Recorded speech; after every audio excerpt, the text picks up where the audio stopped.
ability over a long period of time to really spread Lebanese values and concerns across the region and the world.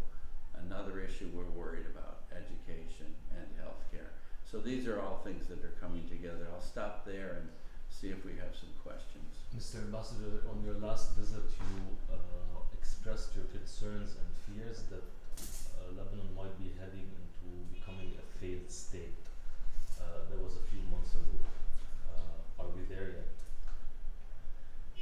I don't know what the economists will say dictates a failed state. I can tell you this.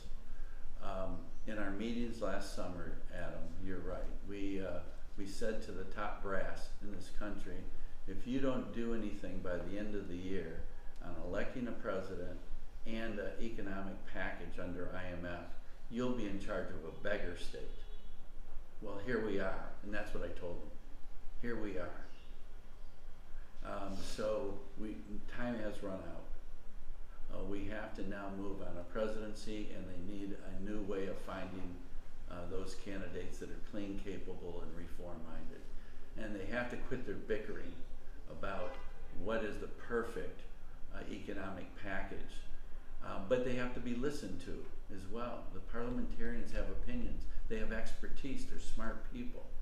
There has to be a convergence between the government and the parliament on what is a good reform package. So yes, time has run out in my opinion, and they're going to have to come together on those two issues in the coming months. Obviously, the political class is not willing to do business in a different way, because we've seen it throughout the past years. What's next for Lebanon, taking into consideration also what you heard during the meetings? Raneem, I think the political class that we've talked to is coming to the realization that they don't have a lot of other options. And they're starting to see that on the one hand, the process of the past hasn't worked. And if they don't start to converge on a candidate that meets the criteria that the Lebanese people expect, they're in trouble. So we actually felt this week a convergence of all kinds of political factions. We met with well over 20 parliamentarians, I'll bet over 30. And we get this feeling that the jinx is up, the time is up now. Quit your bickering and sit down and face the fact that convergence on getting a half a pie and moving forward is better than nothing at all. So we're going home cautiously hopeful that they saw the light this week. Mr. Gabriel, do you believe the Iranian-Saudi agreement will result in electing a president that is an ally to Iran, like Salman Frangi? No. First of all, from the public reports, Lebanon was never mentioned. Secondly, I think that it's time for the Lebanese people to quit looking outside and start to look at themselves and say, how do we force our leaders to act like leaders?